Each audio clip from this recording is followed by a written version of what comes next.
अखिल कोटि ब्रह्मांड नायक प्रभु श्री कृष्ण चंद्र जी कह रहे हैं, पूज्य भाई जी महाराज उस पद में लिखते हैं कि अगर मुझे कोई खरीदना चाहे तो निश्चित किया हुआ मूल्य है राधा नाम, राधा मुझे खरीद सकता है।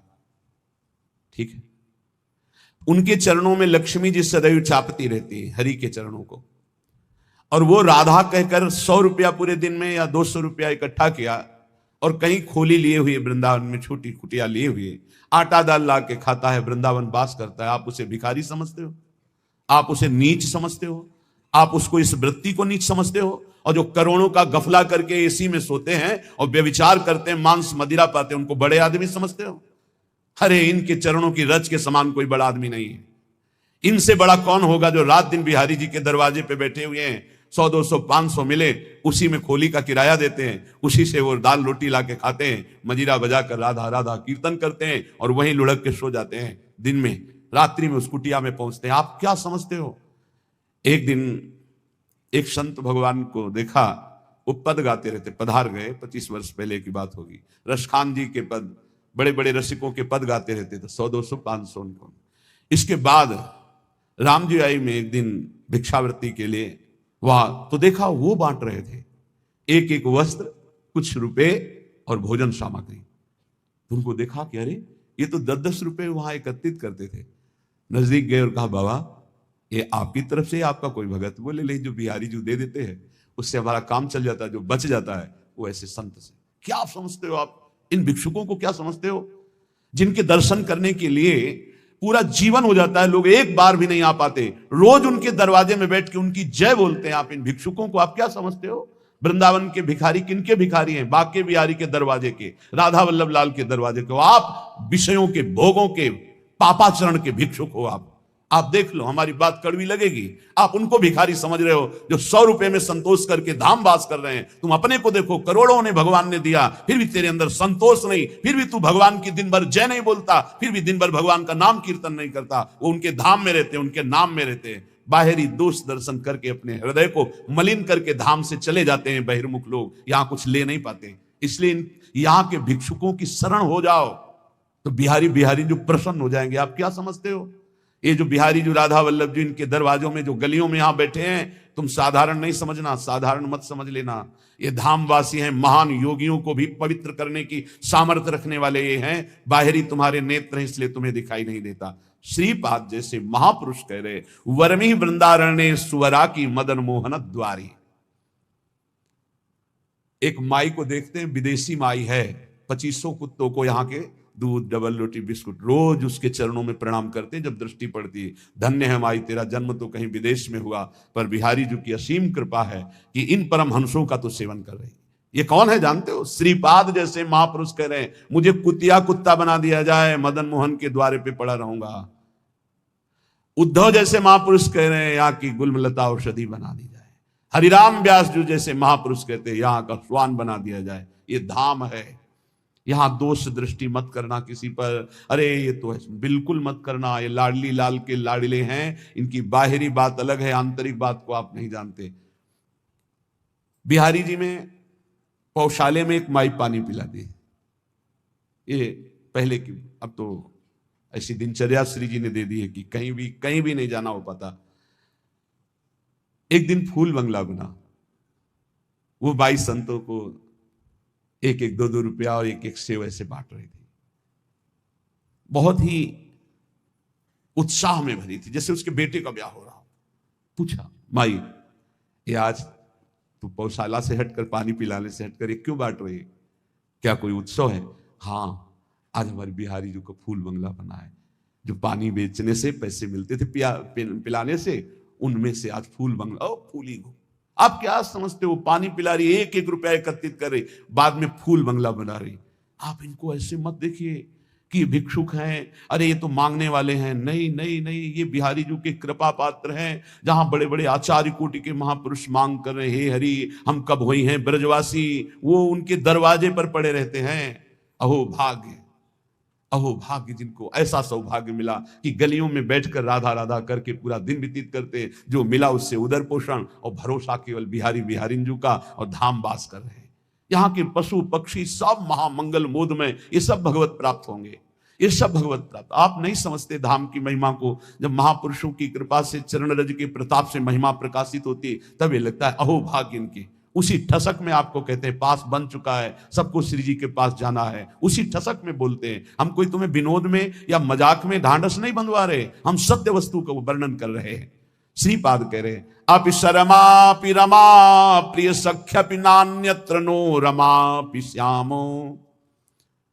वृंदावन की कुतिया कुत्ता बना दो प्रियाजू, पर बाहर लक्ष्मी की प्रिय सखी बनाकर मुझे मत भेजना। अर्थात महावैभव संपन्न कोई रानी महारानी ऐसे मुझे वृंदावन की कुतिया बना दो, वृंदावन का कुत्ता स्वान बना दो। क्यों?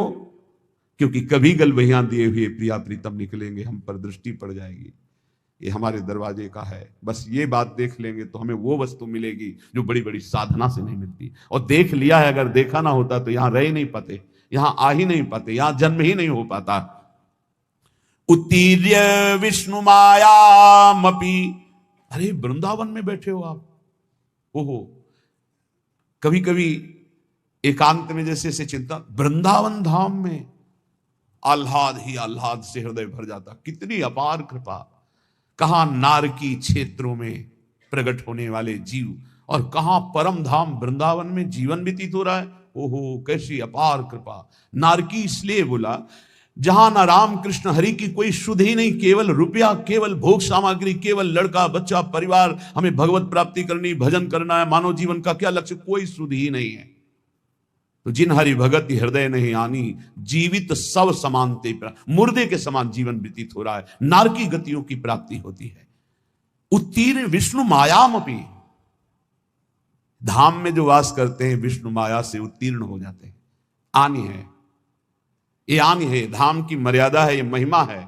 यहां जो वास करते हैं भगवान की माया से मुक्त हो जाते हैं। धाम का प्रभाव, यहां की रज का प्रभाव। एक बार सत्संग में सुनाया था, एक बहुत बड़े ज्योतिषाचार्य अपने मित्र के साथ श्रीधाम वृंदावन की भूमि में प्रवेश किए।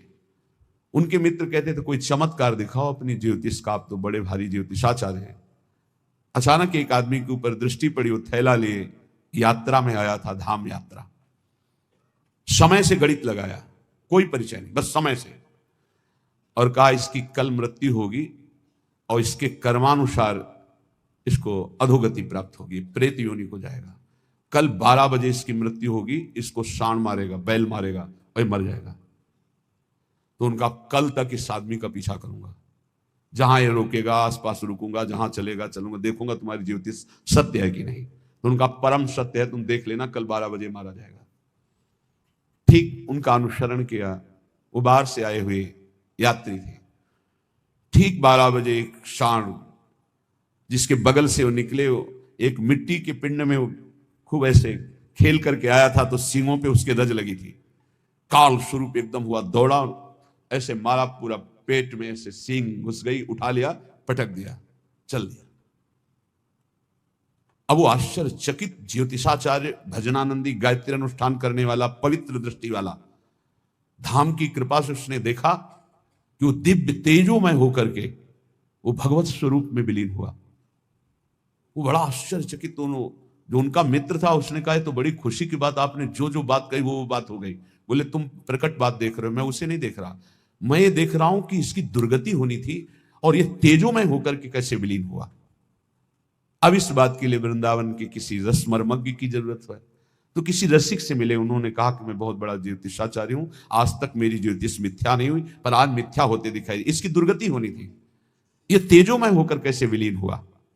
तो उन्होंने कहा जिस सांड ने मारा उसकी सींग पर रज थी, जब पेट में मारा तो उसके पेट में रज गई, और जे भी प्राण छूटे तो रज के प्रभाव से वो भगवान को प्राप्त हो गया, उसे भगवत प्राप्ति हो। ये वो धाम है, घोर पापाचारी को भी परम पद प्रदान कर दे। उत्तीर्ण विष्णु मायामपि। भगवान की माया से मुक्त होने के लिए सहज करुणा बरस रही। अगर भगवान ने माया का खेल रखा है तो उससे मुक्त होने के स्थान भी बना दिए। मोक्ष चाहिए तो जाओ काशी में, मरने के लिए टिक जाओ कि मृत्यु पर्यंत आमरण काशी वास करूंगा, पक्का मोक्ष हो जाएगा, इसमें कोई संशय नहीं। भगवान मच्छर को भी मोक्ष पद प्रदान करते हैं, भगवान शिव वहां मच्छर को भी। एक बार एक सिद्ध महापुरुष के पास कुछ लोग चल रहे थे काशी में, तो गटर में देखा कीड़े बिल, तो कहा गुरुदेव क्या इनको भी मोक्ष प्राप्त होता है? ये भी तो काशी में है।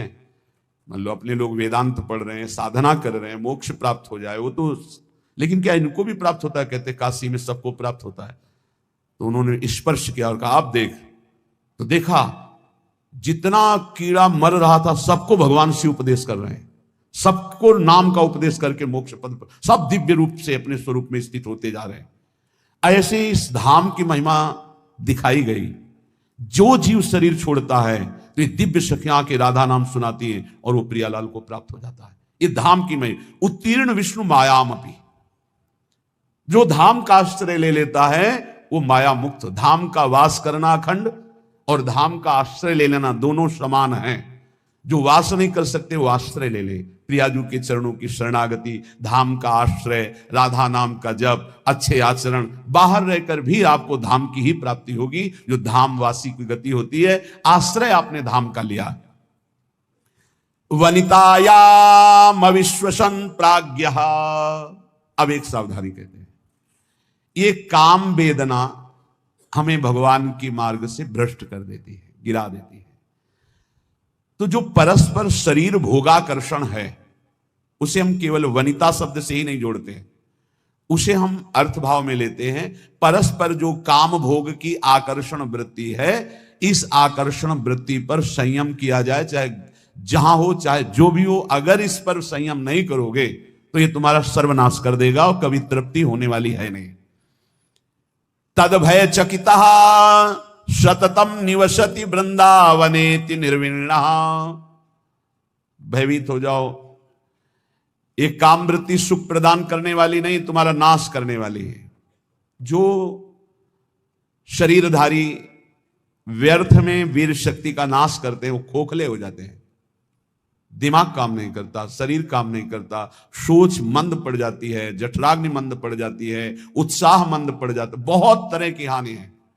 मत मानो किसी की भी बात जो वीर नाश के लिए सपोर्ट करते हैं, वो मलिन बुद्धि है। कोई ब्रह्म ऋषि बोल रहा हो हमें बताना, कोई शास्त्रज्ञ बोल रहा हो हमें बताना, जिसको शास्त्रों का प्रमाण हो और प्रमाणित करके हमें बोले। डॉक्टर पार्थिव शरीर के केवल ज्ञाता हैं। तो चीर फाड़ करना, रोगों की निवृत्ति करना, इस बात पे बोलो, हम आपको भगवान की तरह प्रणाम करके मानते हैं।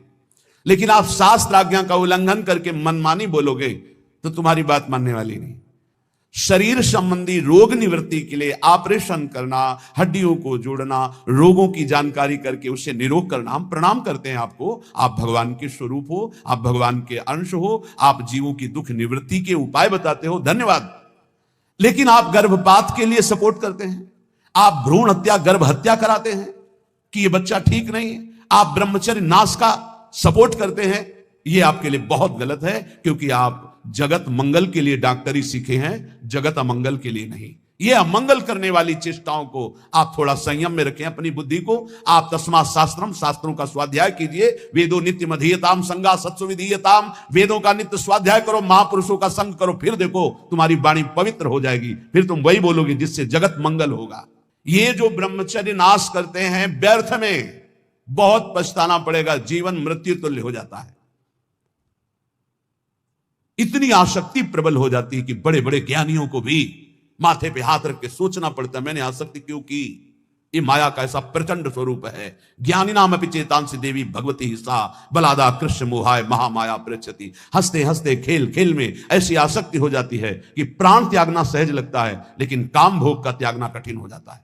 आप विचार करके देख लीजिएगा, आज उसी आसक्ति ने आपको भगवान से विमुख करके बहुत दूर रखा है और ऐसा लग रहा है कि भजन, ये अध्यात्म मेरे से नहीं होने वाला।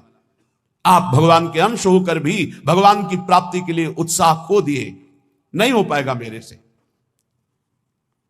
तद भय चकिता सततम, भयभीत हो जाओ इस काम भाव से, आश्चर्यचकित हो जाओ कि तुझ ज्ञान स्वरूप को कैसे फंसा लिया इस भगवान की काम भोग जनित मायावृत्ति ने। तो तू निरंतर राधा नाम जप कर और सत्संग सुन। मन तो चंचल सवन को सबका मन सबसे अधिक चंचल है। ताको कौन उपाय, उसको वश में करने का उपाय क्या है? बोले साधन को हरि भजन है, कै सत्संग सहाय। साधना तो है नाम जप और सहायता होगी सत्संग से। खूब सत्संग सुनो, नाम जप करो, देखो आप ठीक कर लोगे। ये परस्पर शरीराकर्षण, शरीर भोग की वृत्ति, यही हमें सच्चिदानंद सुख से वंचित किए है। इसी से उत्तीर्ण होने के लिए हमें भगवान ने सत्संग दिया है, हमें भगवान ने शास्त्र दिए हैं। इनके अनुकूल चलो, तुम्हारा परम मंगल होगा। संतवाणी, महापुरुषों के अनुभवगम्य वचनों के श्रवण और मनन और आचरण में उतारने से हमारा परम कल्याण होता है। महर्षि अत्र जी, अनुसुईया जी के पति अत्र जी, उनके वचन, इहैवात्तं वसुप्रीत्यै प्रेतवै कटुकोदयम् तस्मान्न ग्राह्यमेवैतत् सुखमानन्त्यमिच्छता। बहुत ध्यान से सुनना। हे भाई, सुख की प्राप्ति के लिए अधर्म पूर्वक जो धन कमाया जाता है, बहुतायत हो रही इस समय, किसी को कुछ मतलब नहीं कि ये रुपया कहां से आ रहा है, इसका क्या परिणाम होगा, किसी को कुछ मतलब, बस रुपया चाहिए। रुपया, सबके दिमाग में रुपया, सबके दिमाग में रुपया। यज्ञ कर रहे हैं, रुपया चाहिए, कर्म कर रहे हैं, रुपया, बस रुपया रुपया। धर्म छूट गया। कभी अपने को भी न्यौछावर करने की सोचे। हम इतने शास्त्रों का वर्णन करते, कहीं भी ऐसा नहीं लिखा हुआ है। आज तक हमें कोई खड़ा होकर बता ना, कुछ प्रवचन में कहा था है 4 रोटी आप खा रहे हो, कोई भूखा नजर आ रहा है, आज का भोजन आप दे दो, उपवास कर लो, ये बढ़िया बात है। आप सब्जी लेने जा रहे हो, 100 200 500 रुपया, कोई बीमार आदमी है, उसकी आप आज नमक रोटी खा लो, दे दो उसको, उसकी दवाई का काम करे। ये तो बातें समझ में आती है। अरे विश्वंभर भगवान सच्चिदानंद की बात करते हो, तुम्हें कोई भरोसा नहीं सच्चिदानंद में। हम कह रहे हैं ईमानदारी से गौ सेवा करो, अगर बिना मांगे ना आ जाए तो हमें बताना। गोविंद तुम्हारे दरवाजे पर द्वारपाल बना खड़ा रहेगा। गौ सेवा करते हो, चाहे संत सेवा करते हो, चाहे जो भी कार्य करो, तुम्हें भरोसा उस गोविंद का होना चाहिए, जिसका यश गाते हो, जिसके लिए करते हो। वो विश्वंभर सब जग का भरण पोषण करता है। हमारी समझ में नहीं आता है, ये मांगने की जरूरत कहां है। मांगना तो शब्द बिल्कुल नहीं। अगर भगवत भरोसा है तो मांगना कैसे आ गया जीवन। अब यहां देखिए, यही वात्तम वसु प्रीत्यै प्रेत्यवै कटुकोदयम। खूब मेहनत करो, धर्म पूर्वक धन कमाओ, परिवार के पोषण में लगाओ। बिल्कुल चवन्नी देने की जरूरत नहीं बाहर। हम तुम्हें कह रहे हैं, उन्हीं को भगवत स्वरूप मान लो। माता पिता परिवार, खूब उनको संतुष्ट करो। घर में ठाकुर जी विराजमान कर लो, भोग लगाओ, परिवार को पवाओ, नाम जप करो। 1 पैसा देने की जरूरत नहीं, तुम्हें भगवत प्राप्ति होगी। हमारी बात समझ लो।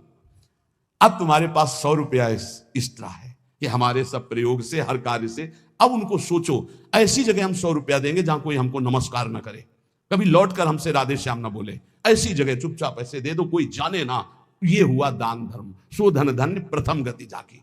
जहां कोई तुमसे मांगे ना हो, जहां कोई तुमको नमस्कार ना करे, जहां तुम्हारा आदर ना हो, ऐसी जगह नेकी कर, दरिया में डाल की तरह। कोई दोबारा तुमसे कि ये वही आदमी जो 100 रुपया दिया था, कभी ऐसा ना बोलने वाला हो। ऐसी जगह धर्म पूर्वक कमाई को ऐसे दान किया जाता। अब यहां महर्षि अत्रि जी कह रहे हैं, इहैवात्तं वसुप्रीत्यै। धर्म क्या है, वैराग्य क्या है, भगवत मार्ग क्या है, परम कल्याण क्या है, जगत मंगल क्या है, बस प्रवचन में रह गया है। ये संसार घृणित है, ये संसार धोखेबाज है, बस वही लौकिक। इहैवात्तं वसुप्रीत्यै प्रेत्यै वै कटुकोदयम। सबके दिमाग में सोने से जागने तक, जैसे अनन्य भक्त के चिंतन में केवल हरि राधा, ऐसे संसारी के केवल दिमाग में रुपया, सुबह से शाम तक, शाम से सुबह तक। और लक्ष्मी जिनके चरण को चापती रहते हैं, ऐसे हरि से विमुख, पापाचरण करके रुपया इकट्ठा किया तो बोले इस लोक का धन यही रह गया। अब मृत्यु के बाद जो कटु परिणाम उत्पन्न होगा उस धन कमाई का, इसलिए होश में हो जाओ। यदि अभी तक पापाचरण से धन कमाया हो तो उसको ऐसी जगह दान कर दो जहां दूसरों की दवाइयां होती हो, दूसरों के कष्ट निवारण होते हो, दूसरों का उदर पोषण होता हो, वस्त्र आदि, गौओं का चारा आदि। अगर हो अधर्म पूर्वक कमाया हो तो हटा देना, नहीं मरोगे तो दुर्गति होगी और जिंदा में परिवार को नाश कर देगा वो धन। लिख लो हमारे शब्द, जिंदा में जिनके लिए तुम एकत्रित किया उनका नाश करेगा, बुद्धि का नाश, स्वास्थ्य का नाश, तांडव मचाएगा घर में अधर्म का धन। और मरोगे तब कह रहे हैं कि तुम्हारी दुर्गति कर देगा। वही अधर्म का कमाया धन या बैंक में रह जाएगा, उसका कमाने का जो कर्म था वो तुम्हारी दुर्गति कर देगा। महाराज अत्रि कह रहे हैं, तस्मान्न ग्राह्यमेवैतत् सुखमानन्त्यमिच्छता। इसलिए परम सुख प्राप्ति के लिए अधर्म पूर्वक धन कमाने की इच्छा मत करो। अनंत महिमा में भगवान ने धर्म की स्थापना की, पहले धर्म फिर धन। धर्म अर्थ काम मोक्ष, पहले धर्म को आगे रख करके धन कमाओ। पहले था चाहे प्राण चले जाएं, धर्म नहीं जाना चाहिए। देखा महापुरुषों को, गुरुजनों को, प्राणों की बाजी लगा दी, शहीद हो गए अपने राष्ट्र पर, अपने धर्म पर, अपने भगवत भाव पर। परः पराणाम पुरुषो यस्य तुष्टो जनार्दनः सा प्राप्नोत्यक्षयम् स्थानम् एतत् सत्यम मयोदितम। इस माया से परे परमात्मा है, वह परम पुरुष जनार्दन श्री कृष्ण जिस कार्य से, जिससे संतुष्ट हो गया, वही परम सुखी, वही परम धनवान, वही अक्षय पद को प्राप्त करता है। मैं सत्य सत्य सत्य कहता हूं। इसलिए मानव जीवन प्राप्त करके धर्म का आचरण करो। धर्म के द्वारा संपादित किया हुआ तुम्हारा जीवन, जितने भी कर्म, वो तुम्हें महासुख प्रदान करेंगे। ना गुणान गुणिनो हंति स्तौति मंद गुणानपि नान्य दोषेषु रमते सानसूया प्रकीर्तिताः। जब कभी किसी गुणी की तुम्हारे सामने प्रशंसा होने लगे तो खंडन मत करना, किसी के गुणों का खंडन मत करो। और जब किसी के दोषों की चर्चा होने लगे तो कान में अंगुली डाल के वहां से चले जाओ। जब किसी की महिमा गाई जा रही हो तो आनंदित होकर सुनो, भगवान की विभूति है जिसका वर्णन हो रहा है। लेकिन जब किसी की निंदा की जा रही हो तो कान में अंगुली डाल के उस सभा से निकल जाओ, क्योंकि सभा में जो जो बैठा होगा उसको सबको पाप लगेगा। द्रौपदी जी को निर्वस्त्र करने का आदेश दुर्योधन ने दिया, उठ के चले जाना चाहिए। भीष्म जी को, द्रोणाचार्य जी को, अश्वत्थामा जी को, इन बड़े बड़े महापुरुषों को नहीं गए ना, नहीं रोका ना। कुछ भी हो, अगर भीष्म जी खड़े हो जाते तो किसी की ताकत थी बोले, परिणाम क्या हुआ? भगवान ने सबको मार के गिरवा दिया, सबको दंड भोगना पड़ा। जिस सभा में शास्त्र निंदा हो रही हो, संत निंदा हो रही हो, भगवत भक्त निंदा हो रही, धर्म की निंदा हो रही हो, आपकी सामर्थ्य तो उसकी जबान बंद कर दो, नहीं तो कान में अंगुली डाल उठ के चले जाओ। उत्तम बात यही, कान में अंगुली डाल उठ के चले जाओ, क्योंकि सामर्थ्य की बात कानून विरुद्ध हो जाएगी। कुछ भी करना कानून के विरुद्ध होगा। परस्मिन बंधु वर्गे वा मित्रे द्वेषे रिपौ तथा आपन्ने रक्षितव्यम तु दयैषा परिकीर्तिताः। चाहे कोई पराया, चाहे कोई अपना हो, चाहे भाई हो, चाहे दुश्मन हो, यदि आप भक्त हैं तो आपका व्यवहार राग और वैर से रहित होना चाहिए। भाई के प्रति राग नहीं और दुश्मन के प्रति वैर नहीं। अगर भारी विपत्ति में भाई फंस जाए तो हम कैसे करेंगे? उसकी दुख निवृत्ति। ऐसे अगर दुश्मन भी फंस जाए तो हम उसकी दुख निवृत्ति का कार्य करेंगे। दुश्मन है, वो हमें गाली देता है, अपमानित करता है, हमारा बुरा चाहता है, लेकिन हम उसका मंगल चाहेंगे, बोले उसे भक्त कहते हैं। उसे कहते हैं वो राग द्वेष रहित भगवान का भक्त जो दयावान है। आनशंस्यम क्षमा सत्य महिंसा दानम आर्जवम प्रीति प्रसादो माधुर्यम मार्दवम च यमादस। यम और नियम, ये जिसके जीवन में होते हैं वो बहुत दैवी संपदावान माना जाता है, भागवतिक माना जाता है। यम किसे कहते हैं? ये 10 होते हैं, यम 10 और नियम 10 होते हैं। यम पहला है आनशंस्यम, अक्रूरता।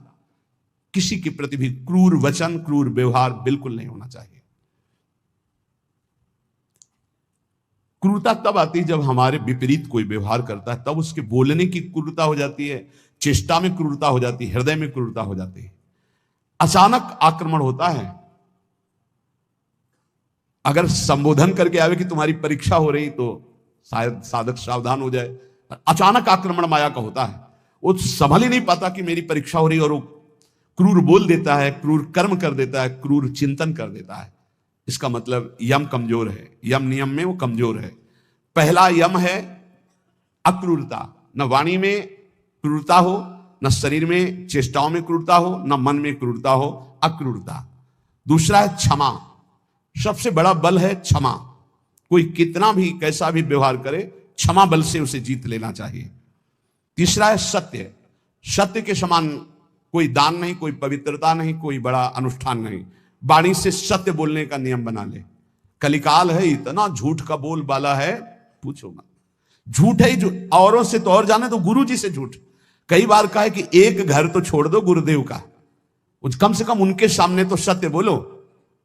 एक क्षण में उनसे भी झूठ, और जबकि पता है कि उनको पता हो जाएगा फिर भी झूठ बोल देना। अरे भाई, फांसी थोड़ी लग जाएगी, डांट लग जाएगी, गुस्सा हो जाएंगे, पर हम सत्य बोल देंगे तो हमारा अपराध क्षमा हो जाएगा। सत्य एक जगह तो नियम ले लो, तो सब जगह धीरे धीरे फिर भाव मानी संख्या से सवाल हल हो जाएगा। एक जगह सत्य बोलना शुरू कर दो। वाणी में सत्य बोलना, ये यम का नियम, अक्रूरता, क्षमा और सत्य। हमारा जब वाणी में सत्य होगा तो आचरण भी सत आचरण होंगे, फिर हमारा विचार भी सद विचार होगा और संग भी सदसंग होगा। यम अगला सत्य के बाद अहिंसा, किसी की भी हिंसा न करना, न मन से, न वचन से, न कर्म से। सत्यम, अहिंसा और दान। सुधन धन्य प्रथम गति की दान।